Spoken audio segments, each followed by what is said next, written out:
Ranking de los 10 números de camisetas más utilizados en la historia de la NBA. Puesto 10, el número 14. Algunos de los jugadores más importantes que lo utilizaron en su carrera fueron Bob Cousy, Chip Hornacek, John McGrocklin, Sam Perkins, Oscar Robertson o Sergio Rodríguez. Puesto 9, el número 21.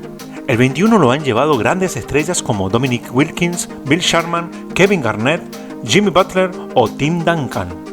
Puesto 8, el número 4. El número 4 es otro de los números históricos. Hombres como Charles Barkley, Michael Finley, Ron Harper, Luis Scola, Chris Bosh o Chris Webber llevaron el 4 a su espalda. Puesto 7, el número 15. El número 15 ocupa otro de los primeros lugares de este ranking.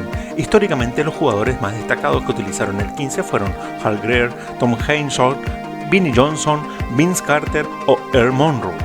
Puesto 6, el número 3. Entre los jugadores más destacados que lo llevaron tenemos a Steve Francis, Allen Iverson, Stephen Marbury, Elmore Smith, Desmond Stoudemire, Chris Paul o Ben Wallace. En el puesto 5 encontramos al número 7.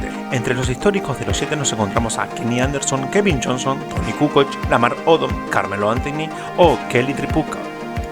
Puesto 4, el número 20. Entre los 20 más famosos de la historia encontramos a Allen Houston, Maurice Luka, Gary Payton, Larry Siegfried o el gran Manu Ginobili.